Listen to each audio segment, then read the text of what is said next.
Hello and welcome to Simonheals. My name is Simon. I am really excited, delighted and honoured this evening to be joined by four men who I haven't actually met before. I've met one of these men. We have done a collaborative video within the last week or so. That's Bob Eden, who you may be familiar with if you've tuned into my channel before. But these other gentlemen I have not met before. But we have connected through a course that we're all doing, which is a course facilitated by Mark Attwood, who I have mentioned before. I'm going to leave a link in the description below to Mark's channel, because I seriously suggest that you check Mark out and the course that he is running at the moment. I think all of us on the call this evening will agree what a phenomenal course it is, and not least because it's been bringing just such an amazing community together. I have been involved in a few roundtables with several of the women on the course, but this is the first time with some of the guys, and there's a reason why this is all men this evening, because the subject of this conversation is the divine masculine, and really, what does it mean to be a man in the modern world, in today's world. And maybe we could even talk a little bit about our own experiences and how those maybe have changed. I know for me, what it was to be a man back in the kind of late 60s and 70s into the 80s, which were my kind of, my childhood and adolescent years. And what being a man now has changed so much. And maybe we could even have some thoughts on what being a man in the future may look like, or how we would like it to look like. So I guess, yeah, I'll kick that off, and then we'll move around the table. So yeah, I mean, as I say, I grew up through the 60s, 70s, and into the 80s when I was a teenager, and there was, even through that period, there was very much a change in the kind of zeitgeist of what being a man was. I guess my father and his generation, men were very much the leaders of the household. They were kind of a bit hairy and rough around the edges, and they called the shots within the house, and that was kind of pretty much the household that I was born into. But that soon started to change into the 80s as I was moving into my teenage years. Certainly the 80s back in England was very much when women were challenging that. And that was very much reflected in the culture of the time. You're from England, aren't you, Philip? I guess we're a similar-ish kind of age. So the idea of the working girl started happening, and there was a huge gay and lesbian kind of revolution that really exploded in the 80s as well. And I know for me that was really exciting. I even explored my sexuality within that. That was a time when many of us were exploring our sexuality and questioning our sexuality. I soon came to the conclusion that I was very much heterosexual, but But yeah, that was definitely part of the culture back then. And I think it was around that time that I started to, in a way, become a little bit ashamed or was I ashamed? I was certainly becoming aware at that young age of how men had really, and still were, kind of like abusing their status and their superior physical strength.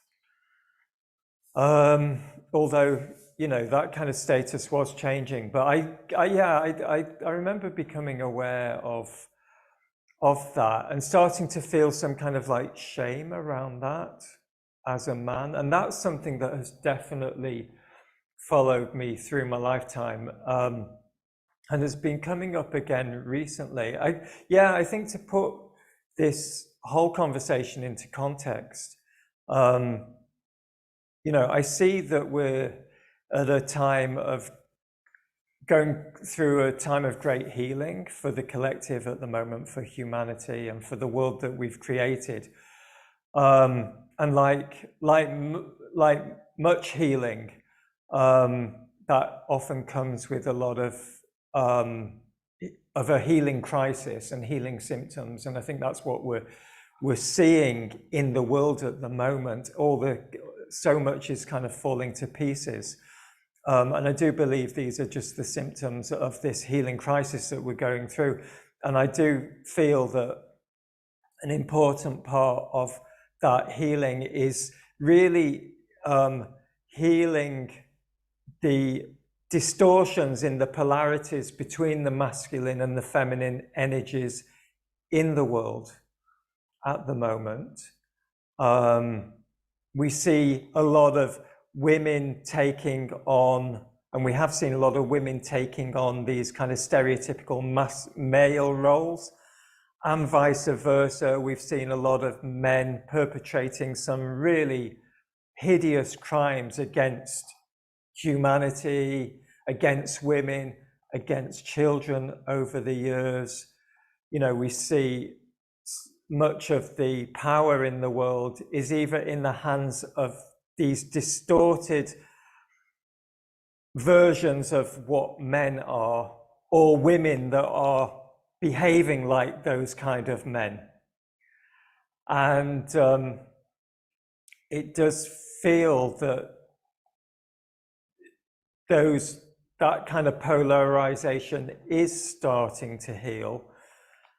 And for that to heal in the collective, we each need to heal that within ourselves. So for me, over the years, since those kind of teenage years, that childhood and teenage years, a lot of my work has been about really embracing the feminine aspects of myself. And you know, when we talk about the masculine and the feminine, it's not really gender, it's more qualities, isn't it? You know, the feminine qualities are more gentle and receptive and nurturing, and the male qualities tend to be more dynamic and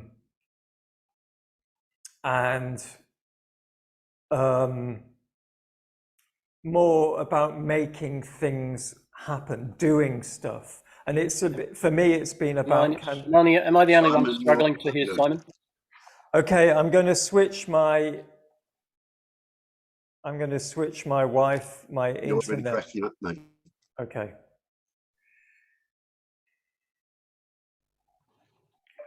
Yeah, the Wi-Fi here is not great, so it's switching onto another source. So I'm going to stop talking in a moment, but for me, yeah, just my journey, big part of my journey, my healing has been about really acknowledging and embracing those aspects of myself, the feminine qualities and those kind of masculine qualities, and bringing those together into harmony within myself. which is an ongoing journey. I don't think I've necessarily mastered that yet. There are times when I feel I have and times when I don't.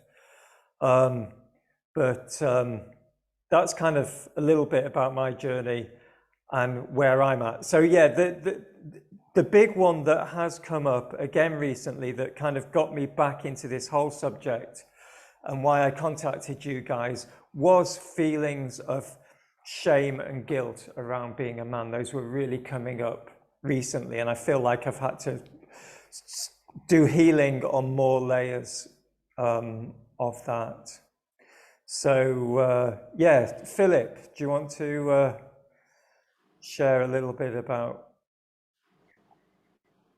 We'll do, Simon. I heard 50% of what you said. It was a pity that some of it got lost, but yeah, interesting. For me, I think man and woman are social constructs and cultural imperatives, if you like, whereas masculine and feminine are God-given universal energy forces. In my understanding, I don't think about men as being this or that versus women being this or that, because a lot of my work has been on the human mind and the ego, which I didn't view as having any shades, whether it was gender or race or whatever it was. It was just the human ego. And I feel that every human being adds up to 100% of masculine and feminine, and typically speaking, women have more femininity than the masculinity, and typically speaking, a man will have more masculinity than femininity, but they add up to the 100%. So for me, they are energy forces that are not subject to human corruption. Whereas to be a man or to be a woman is, okay, when I was young, to be a man, you drank, for example. But so I don't really go down that route. I'm more interested in the human being as such, improving ourselves and overcoming our burdens and our sufferings, which for me were almost installed in us during 12 years of schooling. This is my work. So I know the feelings of shame and guilt. I think shame and guilt are not a man or a woman thing. I think that's a human thing. And if one feels shame or guilt at being a man, then going back to what I said before, if man and woman is a social construct, it suggests to me that the society is making us or trying for us to become shameful and to feel guilt. So, and I've always run away from society telling me what to do. I try and think for myself and be my own person. So, with that distinction, yeah, you know, I speak to all people in my life, whether it's the beggar or the very man at the top, and whatever the distinction is, for me, they are literally fellow human beings, and so I don't really spend much time thinking about, you know, what it is to be a man or what it is to be a woman. For me, it's what it is to be a human being. And I'll sum this up a little bit now. I follow Ayurveda, and I've studied Ayurveda, and I like certain Sanskrit words. And there's one which I'm not sure how you pronounce it, but it's ahimsa, A-H-I-M-S-A, which is the proactive practicing of non-violence. Now, for me, non-violence or violence is every much verbal as physical, and probably the verbal is worse. And for example, for me, about 90% of media is ahimsa, and so, you know, with this construct, it's cause no harm, accept no shit. And I think I'm not sure if Mark said that phrase or if anybody else has, but cause no harm, don't harm myself, and if I have feelings of shame or guilt, then that to me is a harming of myself. So it would be something that I would try and observe and watch in me, and ask where it's come from, and try and be detached from it rather than in the Buddhist way. And non-violence to self and to others, And then if somebody's trying to cause harm to me, then I mustn't accept that, because that's still violence. So that's my guide, I think, Simon.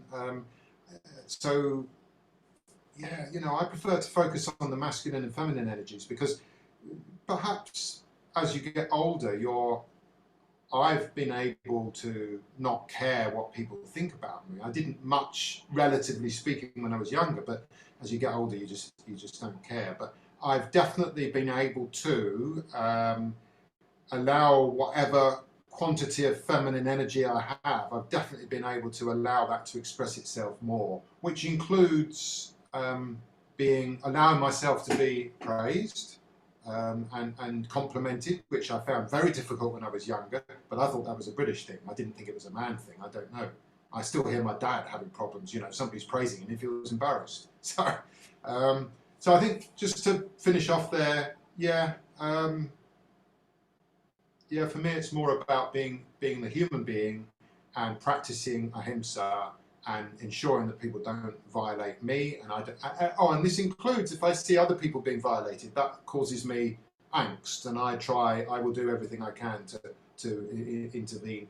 And that's been a problem in my life, is seeing injustice and inequity all around the world, war, conflict, poverty, all of that stuff. That I've had to learn to not let that affect me wherever possible. So yeah, it's more of a human thing for me, but it's definitely nice to speak to men as a group, so there must be something in there. I'll stop there. Yeah, no, that's great. Thank you, Philip. And I mean, you were kind of bringing up the Ayurvedic tradition, and you know, in the yogic tradition, a lot of the spiritual work that is done, and the meditation work, and the yoga itself is really focused on bringing those two energies together within ourselves, you know, and the Kundalini energies of the masculine and the feminine, so that we become complete, rather than polarized. And as you say, the kind of being a man or being a woman is like a kind of social construct that we are almost forced to polarize into one or the other, whereas a more evolved way of being is to be, it's not androgynous, that's almost like a shadow projection of this, but it's more being not identified with one, either of those kind of polarities, and really kind of embodying a perfect balance between the two of those, you know. And as you say, then you get true equality, don't you? Equality isn't about men trying to be like women, or women trying to be like men. Well, yeah, indeed. I think for me, when the focus is on being a man or a woman, we are divided. We have conflict within, because we are a mix of both. And while we're striving to be a man and not doing this and not doing that because it's not a manly thing to do, we're divorced from our innate nature, which is a certain percentage of the feminine energy and a certain percentage of the masculine energy added together. And if we're too busy trying to deny one of those forces, we're in conflict, and then we have conflict with other people. Yeah. Exactly. Yeah, brilliant. Yeah. Bob, did you want to say something? Yeah, I'd like to add my spice to the cake. In my own journey, I was born in 52, I'm 70 this year. And growing up, I didn't know what it was like to be a man, because my dad was absent. He was living his programming. He was bringing home the bacon, and I always felt outside of society, even at school. I just felt like I was always the odd man out.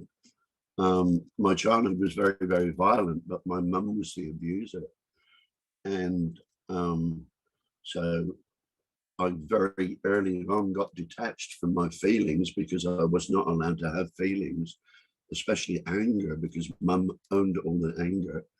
Now, where I've come to in my life is, just for the work I've done, is that where I am now, I've got 3 guiding words in my life: integrity, because nothing, you can't be whole. If you can lie to yourself, you can lie to anybody. So integrity is paramount to being a man or a human being. And the next one is keep it simple, sovereign. And then my super principle is all are sovereign, unique, and equal. All are sovereign, unique, and equal. And what I've come to realize, just through my own work that I've done in Western society, particularly, is we're all victims of victims. And if you don't hand it back, you pass it on. So I hated my mum for years, because she was always beating me. She just exploded. But then after I wrote my mum a letter and telling her my story about how I felt as a kid growing up, and then she wrote and told me her story. She had an abusive childhood too. So it was like, yes, mum was doing her very best, but all she was doing was dumping on me what got dumped on her. So by doing the work, I broke the multi-generational cycle of abuse. And then the other thing I noticed was, wherever you're born, whatever country, there is an endemic socio-cultural conditioning that goes along with your geographic location and where you were raised. And so that was something you had to work through and just get back to being good old Bob. And then the other thing that I think is endemic in society is this sort of codependent behavior, like, I can't say that because that's going to upset somebody. And we're living in this arena of political correctness. And for me, political correctness is the epitome of codependent behavior and the absolute antithesis of the right of free speech. My life is simple. There is only one law, do no harm. And I've only got one right. And that right simply is the right of self-determination. So I have the right to live my life the way I choose, as long as I don't break the first law. And if I've got role models in my life, I would look to who would I say is a wholesome male. I suppose the 2 that stand out are Wayne Dyer and also John Bradshaw, and his amazing work on healing the wounds of childhood and healing the shame that binds you. Now, me, I'm content with me now. I'm not perfect. I smoke too much. I drink too much. I exercise about as much as a koala bear, but I'm content with me, warts and all. And this thing about what other people think of you, me is none of my bloody business. Yeah, but my life is none of theirs as well. So, and it's not about, I went to the, manhood seems to be very trendy at the moment. There's men's groups springing up all over the place. And I went to the men's shed the other day to see, what was going on. And there's all these blokes that are retired, but they're still busy. Oh, do you want to stop and chat and talk about your life story? No, I'm too busy. I've got to make this workbench for the salvos or something. And they're still in there getting their measure of self-worth by how much they can produce. Now, as a human, I'm, simply being a human being, I don't have to do anything. Just being me is enough. I don't have to do anything to have value. And I see so many men locked into that cycle of, you've got to produce stuff to be of value. And it's kind of hard. But as we have more and more of these conversations, all I can say is, because we're all sovereign, unique, and equal, I have found what works for me, and I'm content with me. And I think that's the challenge for everybody, because I found all my answers, all my solutions within my heart by listening to my heart. There are no gurus out there. I am the only expert on my life, and I'm the only one that can heal me. And it is my job to complete me. So my job in my healing journey is just to go out there and find the tools that resonate with me, and unfold them and use them to grow. Yeah. So And I think I'll shut up there. No, Bob, we know you can talk forever, and it's great listening to you. We're limited on this particular call, but something you just said near the end, which I just wanted to pick up on, is about listening to your heart. And I think this is something relatively new for men, or at least being able to admit that you can listen to your heart.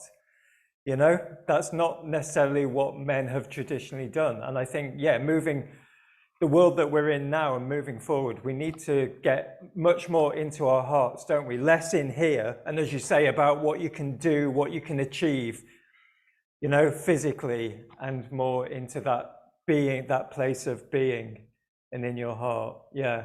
So who would like, Garry, do you want to jump in next? I'd just like to finish, Yes, Simon. sorry, Garry. It wasn't until I could silence my mind that I could finally hear my heart. That was the biggest challenge. I will shut up now. Sorry, Garry. Don't apologise for living. Sorry is one of those words that's an automatic response for most people on the planet. And in my view, and I tell the people I work with to stop saying sorry, and I demand it actually, and because they're apologising for living, and we've been trained to do that. So unless it's some catastrophic thing and you go, I'm sincerely sorry for that, that I accept, because there are times, but generally people apologise for nothing. So thanks, Bob. It's a long journey, and it is, in my opinion and experience, it's all about connecting to the heart. And because the heart connects us to the body, which connects us to the cosmic world, and it connects us to the earth as also. And then the feminine energy is the receiving energy. So to open all that up, if we want to receive, if we want to grow, and we want to find balance within ourselves, then we need to be able to hold those two energies. And it takes a lot of work, because there's a lot of programs that are inserted into us from society about what a man is and what he can do and what he can't do, and la la la la la la la la la la, and all the rest of it. And that's been, I've been diving into that for about 3 years, really thinking about, seeing and having discussions around the programming and the thoughts that come up and the stories that come up around all sorts of things. And having some really good conversations recently with some women about both our sides of the games that we play as humans and the interaction. But as we're talking about the male side, we're not going to get into what women do. I'm not going to get into that, but it softens the edges, in my experience. And so somewhere around 2012, doing some workshops, volunteering on workshops and things like that, doing lots of work on myself, I realised it was time to open my heart. And I reckon it took me about 4 years before I actually started to get somewhere. And then I can look at the people around me now, and there's no way that if I didn't change who I was and how I behaved, and the hardness of me as a male, because I was a shit scared little boy inside, is really what it came down to, then I would not have the people around me that I do. And men and women. So the way I did it was, what helped me, one of the things that helped me the most to really start to open up and receive that feminine energy was dance. And I spent 2 years going to almost every week, going to a dance here in Fremantle. And I've told the guy who runs it, he holds a beautiful space. And I was having conversations with myself, inviting my feminine side to do the dance. I'm going to step back. I need to step out of the road. I take my male side out of the road. It's up to me, because the female side that's the receiving. And so it took time, and my dance changed. And the guy that was running it commented on the change in me and how I danced, and my flow and everything opened up, and I could feel the difference inside. And then I started to dance with the male side of me, and I started to dance with the inner child side of me, and then I started to dance with all three aspects, because that's combining all of that. And the inner child work right now is so important and so prevalent, and layers and layers and layers and layers and layers of stuff are coming up. So that's the really short version of how I went around it. And it's ongoing. It's ongoing. And just the whole, you see a beautiful woman. I was talking to a woman last night, and I commented on, I complimented on her energy. She had a beautiful, feminine, sexy energy. And she appreciated that, because it was an honest comment. It wasn't a bullshit come online or anything. It was just a conversation, as you will.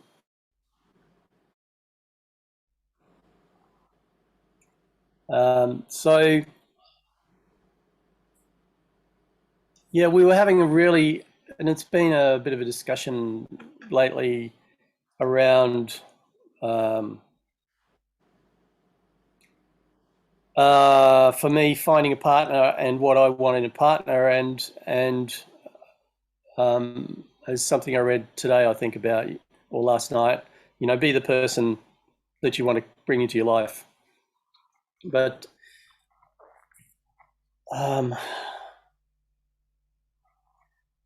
how we look as men in the future, I have no idea.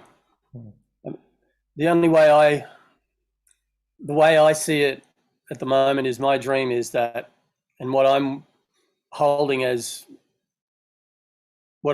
humanity's evolution, is where we're living in a place where our exchange is emotion, and that's our exchange, and that's how we live, because the earth provides everything, and we're living in those communities where there's communities that produce a lot of food, maybe there's communities that produce healing services, and there's other communities to do other things, and we're having this cross section of interchange, and it's for me, it is definitely about getting out of the head. It is, that part of us is great for building the house, building the garden shed, building the whatever, doing the calculations and all that business. But to really then connect the rest of us, there's also a feeling and emotion that we can have while we're doing that, and actually connecting consciously to whatever it is we're doing, whether we're in the garden or whether we're creating an event, or we're doing a YouTube thing, or we're whatever it is. So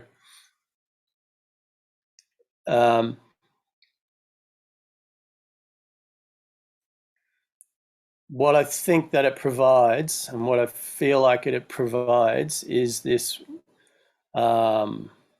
now rising masculine, because the feminine energies have been rising for about 4 years. This is the natural process. The women on the planet have birthed the new way, as it should be, because that's what women do. They bring life.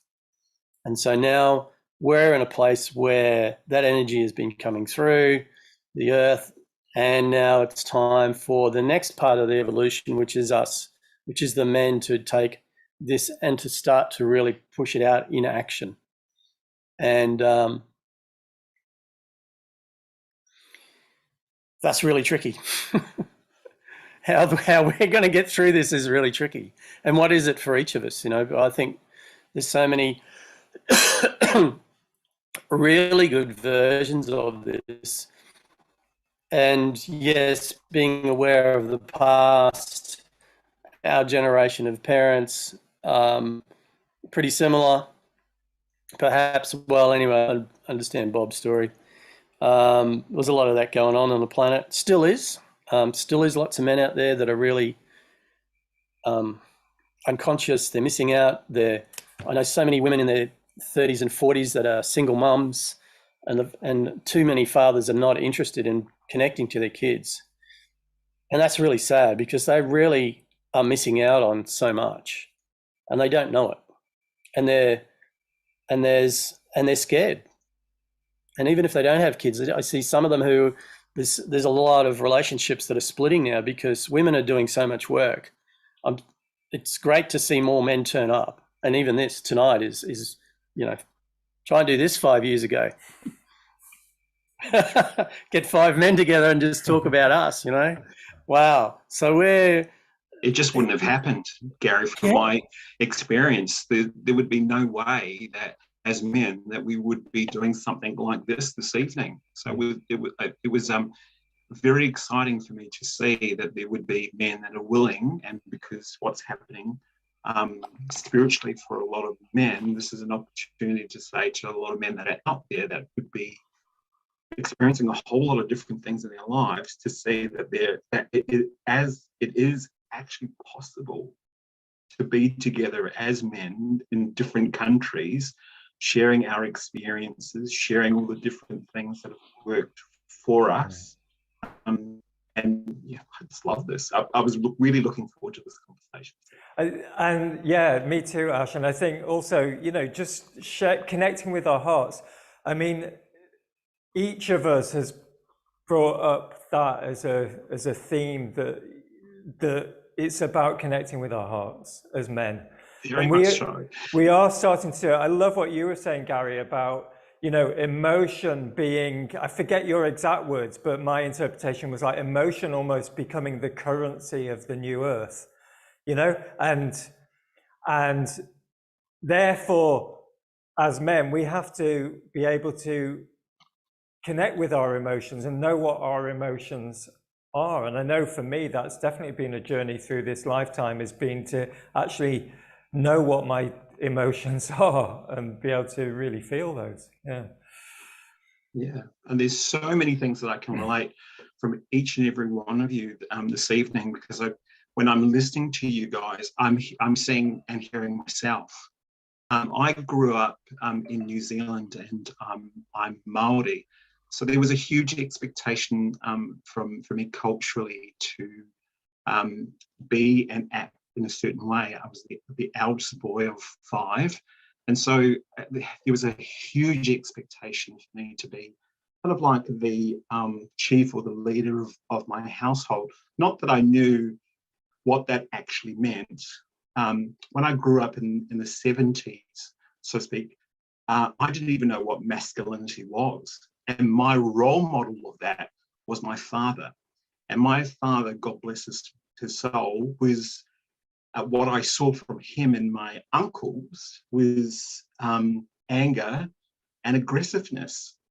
So that was what I got taught as a very sensitive young man growing up in the 70s. And I thought that is how I should be showing up in the world.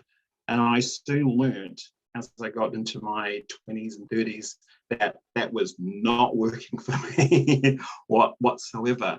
So, but it set me on a journey of self-discovery and looking at why are things happening the way that it is. So many years ago, I had an epiphany with my life, and I thought, with all the negative things that are happening in my life, what would it look like if I actually changed my focus and started bringing towards me good experiences into my life? What would that look like? And when I started to do that, I started to see things shifting and changing. as a man, as a human being. So my life got better. But I also knew too, in my 20s and 30s, that there was a lot of programming, a lot of things that I got was programmed that I needed to unlearn, to undo, and to really, there was two things that stood out for me in my 20s and 30s. I didn't know who I was, and I didn't have any sense of purpose. I was just basically just floating around with my life. And so God, the universe, whatever you may call it, got me to a place where my life just completely crumbled. And that was the beginning of actually putting my life back together and starting to see the things that I needed to look at and to work at. So I know what I've learned from those experiences, that one, it's an inside journey, it's not an outside journey. That first, that I've got to have the willingness to even go to places that I didn't even want to go to, because I was scared, confused, frightened. And so going to a holistic counsellor many years ago, gave me the opportunity to really dive deep into who I am as a man.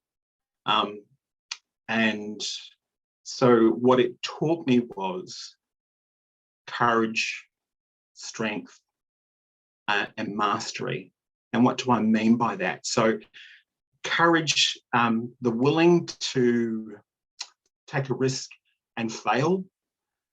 Strength really comes down to when I get knocked down, I pick myself up, which it's just another word for resilience. And mastery really is looking at being open to changing my own thoughts, my patterns, and the things that I do in my life, and cultivating a spiritual practice as well. So one of the things that I do in the morning, I'm sure we all have some kind of spiritual practice that we use, or a bag of tools that we use, is when I wake up in the morning, just wiggle my fingers and toes and just really just kind of connect the mere fact that I'm alive, and being incredibly grateful for that. So yeah, that's just kind of where and what I've been doing in my own life. And so I'd like to always try to lead by example. With other people, do I get it right? No. And that's part of just being a human being. But I also know too that we as men, we are so capable of so much. I think there's a part of us that really needs to get in touch with ourselves, where we were brought, I know that I certainly was brought up in not feeling my feelings. That was completely wrong.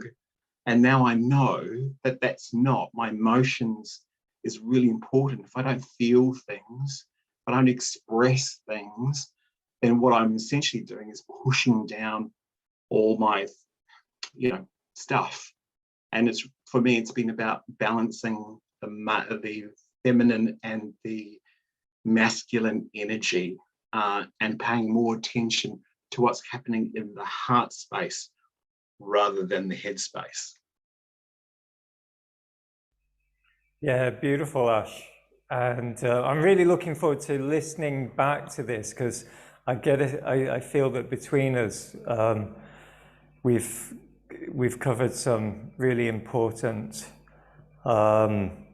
aspects of this conversation. I know you've got your hand up, Bob. Just something I wanted to say in response to Garry first, when you were talking about relationship. I think as we are healing individually and bringing that balance between the masculine and the feminine within ourselves, that's going to change the the nature and the shape of relationships going forward. I think it has to, doesn't it? You know, and the more that we're able to go into relationship from a place of being whole and being healed, then the more likely that relationship is going to be a healthy relationship, and not the kind of damaged relationships that have been so prevalent over the kind of last few generations. I know myself. I've been involved in some you know, some very unhealthy relationships, because I've gone into those relationships not in a whole way, looking to find wholeness from the relationship, which might work for a short while, but it's never going to work, you know. So yeah, that kind of mastery, for me, when you talk about mastery, Ash, that's mastery as well too. It's like becoming, I think of someone like a Buddha or a Jesus Christ, someone who's like completely, fully realized, you know, as a being. Yeah. So yeah, it's a big thing, Simon, the relationship conversation, but and also, okay, so what are relationships? So friendships, having friendships with women, and pulling apart the program, and grateful and fortunate, but because of the work I've done, to be able to have conversations around that with women about our personal interaction and our personal feelings. And some of this stuff relates to past lives, and there's been a pull from past lives. But it feels like, oh my God, you know, you're so amazing and I love you, and there's this big attraction. But it's just, when it's been looked at, I've seen it where it's just, yeah, but that's just a past life thing. It was a great past life, but that's not this life. So let's have a chat about that and sort that out if we have to do anything. And but then there's the programming of who we are now. You know, like, oh, this is what happens when you meet a woman, and then you kiss her, and you know, she has her own set of rules, and this is what happens, and this is the next thing, and this is the next thing, and blah blah blah. And before you know it, we've got 2.5 dogs and 1.3 budgies and all the fucking rest of that bullshit. And which is just a trap and a lie, because we're going into it, like you said, we're going into it half-baked. I can't remember the word you said, but that'll do. Half-baked is good, yeah. so you know, totally unconscious. And me the same, man. So many relationships completely unconscious or semi-aware, and now through being able to have really open, fantastic conversations about everything and anything with it's not with all women, of course, but with some of the women in my life, it's fantastic. It really helps me. Like, it really helps me deprogram that stuff, to be able to say it out loud and unclutter and unconfuse myself, because I have found it so confusing at times. And of course, when we do that at an individual level, we're also healing the collective, aren't we? You know, that kind of, those conversations that you're having that are very healing for you, I believe anyway, everything that we do goes into the collective, goes into the ether, and has like a homeopathic effect. It does. Bob, you've got your hand up for ages. You've been so patient. That's okay. I'd just like to respond to something Garry said, and then something Ash said. Emotion. My words are my spells, okay? Look at the word emotion. Emotion, energy in motion. So, and then Ash was saying, to do this 5 years ago would be unique. Well, from my own personal experience, when I was living in Fremantle for most of the 90s, I used to facilitate 2 men's groups every week. And generally we'd have about 8 men in each group, and we'd meet at 7 and finish at about 10:30, 11 at night. And it was all about opening up to the heart. So I've seen great big, you know, rugby players crying their eyes out as they were going through reliving the pain of their childhood, that sort of stuff. So it's not new. But what I think is happening is, since the birth of global consciousness, which the mind's predicted, or we call it the internet, now we have a platform whereby we can just exponentially share this dialogue and encourage other men to go within. And it is an inner journey, you know, there's no out there. And my pivotal moment was 2005, when I got my Master 5 ticket and I became a ship's captain. And it's the first time I took a boat out, you know, with real life people on board. I thought, Bob, the buck stops with you. You are responsible for the lives of these people, you know, the safety of the vessel, even the vibe on the boat. So all I did at that time was I took that ideology and applied it to my whole life. Yes, I am master and commander of this life that I do create, and I take full responsibility for it. And that was pivotal. Ever since then, you know, and it's great if things go wrong. I've got nobody to blame but me. And even the bad events in my life now, and they're few and far between now, but when I look at them, it's like the universe is giving me a message. What do I need to learn from this event? Not, oh dear, poor me, pity me. Why did the cyclone take my boat away and throw it at the PCYC? You know? So, yeah, I totally agree. It's an inner journey, and it's a hero's journey. It's a unique journey for everyone. And all I can say is the challenge for everyone is to find out what works for themselves, because it will be unique. And vive la difference. Hey, vive la difference. It is our individual uniqueness that just adds to our own individual beauty. I think there's nothing to be ashamed of being a man. My tears of joy, and I have so many blissful moments now in my life, but my tears of joy, they go on for 15, 20 minutes, and they're just cleansing my soul. I've got no problem now with sharing my emotions, and I do it in the moment. You know, I don't swallow it. If I'm angry, I don't swallow it anymore like I did and put it in the pressure cooker, you know, because I didn't know how to deal with anger. I express my feelings in the moment, and it's out and gone, you know. And so, how can I put it? Once upon a time, I too had triggers, until I realized that the triggers in my life were showing me where I needed to do more work. So now I simply share my heart-centered truth in the moment. And if you have an issue with that, it's your issue, not mine. So, yeah. Okay, I'll shut up now, but thanks for letting me share. Yeah, thank you. Thank you, Bob. So, yeah, does anyone have anything else they'd like to add? I know we could go on with this conversation in many ways, but we should probably start to bring it to a close. Yeah, Philip. Yeah, listening to everybody, it brings me back to where my work is and where I'm investigating at the moment. Why?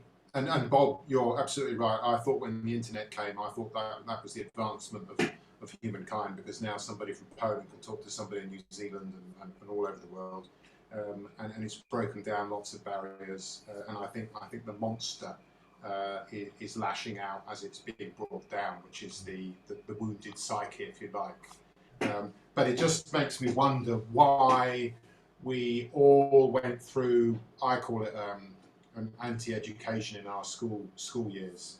We were defenceless, and we were got at by people who were got at when they were defenceless, and it's been going on for generation after generation after generation, and we're the first generations that have had the internet, and I do put it back to that. But why is it that humans perverted their own intelligence? And you know, every time we think we've got to be a man, we're not ourselves. Every time somebody thinks they've got to be a woman, they're not themselves. So the men are hurt, the women are hurt, and that's why that construct is breaking down, I think. But why? I mean, it's a rhetorical question, but why were we so badly treated in our school years, and it's got a lot worse by the sounds of it right now. And one of my phrases is today's society is yesterday's classroom, and today's classroom is tomorrow's society. So what we want tomorrow, we better do something about it in today's classroom, and of course today's classroom is everywhere. But men were hurt, women were hurt, and so men do harmful things to women, and women do harmful things to men, and so on. And now it seems that we're talking more, and communication undoes trouble. So, yeah, I think we were all ruined in our, not all, but and not completely ruined, but we were damaged in our childhood when we had no choice, when we were defenceless, and then it's a question of trying to recover from that. Some people get lucky with a teacher, some people get lucky with a mum or a dad or a mentor or whatever, but generally speaking, each of us has to somehow feel the pain and then try and use that to move on. But it's exciting times because perhaps the next generations don't have to go through the same problems. I don't know, we'll see. Well, Yeah, at least, sorry. We were taught what to think, not how to think. Exactly. Well, or taught not to think. Yeah, precisely.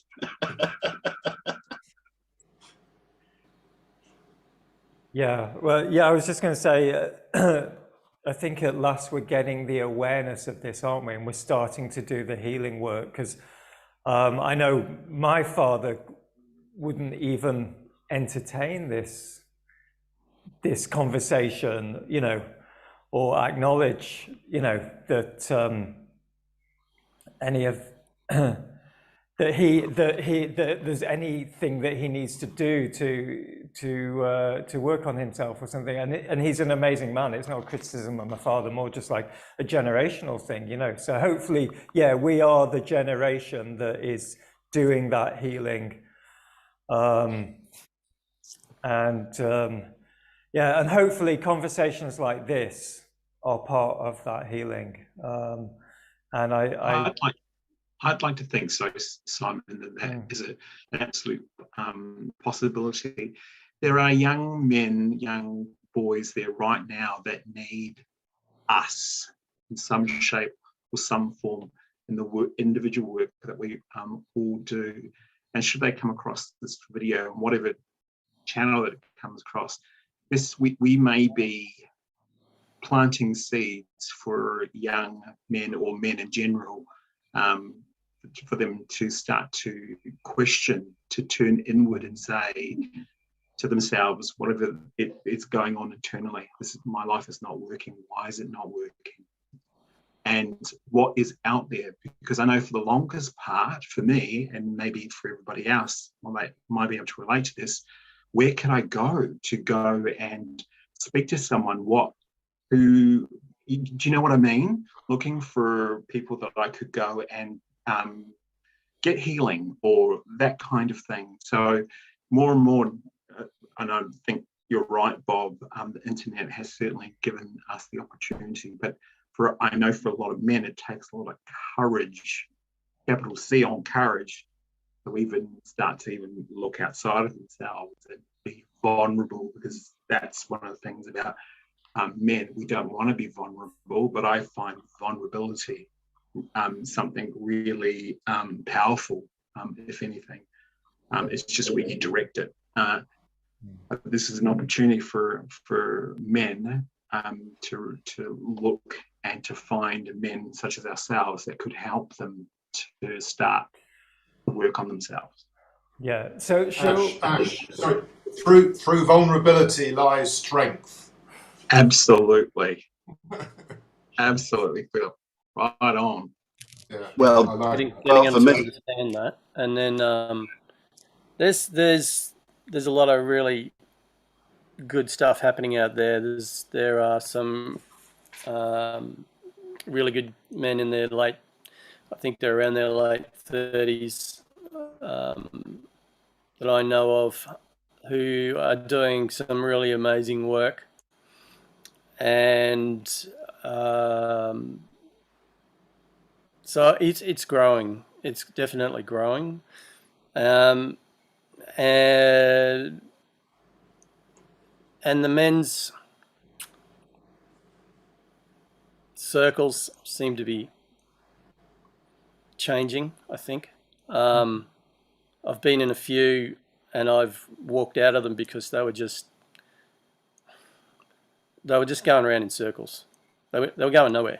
They were just going around. I can't do that. I can't. Here's a man who's got a story that is filled with pain, and we can do something about that right now.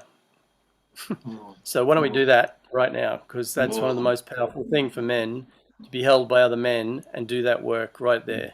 And that doesn't, and that process can be so simple. So I'm grateful. I'm pleased to see that is changing, and that old format is moving, and the support that's coming through, and the way there's a couple of women over here who started a yearly workshop. They have like 500 women there now. So they've changed where it was a shit fight between women to collaborating and working together. And the model they've put together is really good. And it's the model that, like you were talking about before, Simon, it goes into the consciousness of the planet. And and I know there's some in Melbourne. I know that this is happening everywhere, which is one of the most, I don't know, humbling, exciting, that's the word, exciting things to think that there's 5 of us here, but there's, I don't know, there could be 50,000 men out there doing exactly the same thing in little groups. And I'm sure there are. I know there are. I know from people I've met in India who, when I was over there 4 years ago, business people who said, I realized I was part of the problem. So 20 of them came together to buy land to create a place where they can do healing and do song and dance and bring back culture and all that sort of stuff. Like I know it's happening all over the planet. It's such an amazing and brilliant thing that's happening. People realizing that, oh, I'm part of the problem here. What can I do? Like you said, Ash, that whole moment of, fuck, I've got to do something different here. Yeah. However it comes into our lives, it's fantastic. I totally agree with you. It is really fantastic. We've been given an opportunity here to really examine ourselves as individuals and as humanity as well. We have a great opportunity here to turn things around. It's been a crazy couple of years, as we all know, and I truly do believe that we're all doing the best that we can with what we have. And many people are, like you say, it's so encouraging to hear that there are so many different groups that are out there. I'm not aware of that, but it's wonderful to hear that there are groups that are out there for men, for women, or whatever it may be, so people can come together to have a different conversation or to start having real conversations that don't come from here, but come from here. I think this is the place that we need to be living from. On a 24/7 basis. And I think that there's a constant fight between the head and the heart. We're all kind of all over the place sometimes. Yeah. No, I think that's a really perfect place to start to bring this to an end now. That, as you say, we've got to get into our hearts. That's the answer to everything, really. We're coming near time again. So I think I can say on my behalf, for anyone that's watching this, that does feel the need to connect with other men or another man to be able to discuss these things, and to maybe doesn't have that opportunity in their life at the moment to do that I'm available. And I'm sure I can probably speak for my brothers here that we're all available. If so, I'll put links in the description below, or contacts for all of us. And I would certainly like to do this again. I feel that we've just kind of like scratched the surface of this. Yeah, all being well, we'll do this again and continue the conversation. Hey, Simon. Yeah. Hey, Simon. I feel at this time, we are the returning elders. That's what I feel. And being vulnerable is just a human being being human. Yeah. Yeah, I hope. Definitely. Yeah. Well, I'm ready to step into that role as elder. And there's got to be some advantages of getting older. Maybe that's another conversation we can have. Okay, thank you guys. Thank you so much. And yeah, till next time. Thank you. Hey, thanks, Simon. Thank you. All right. Thank you very much for Yeah. organising. Fantastic. Yeah. Thank you, brothers. Thank you. See you all next time. Indeed. Absolutely. Take care, gentlemen.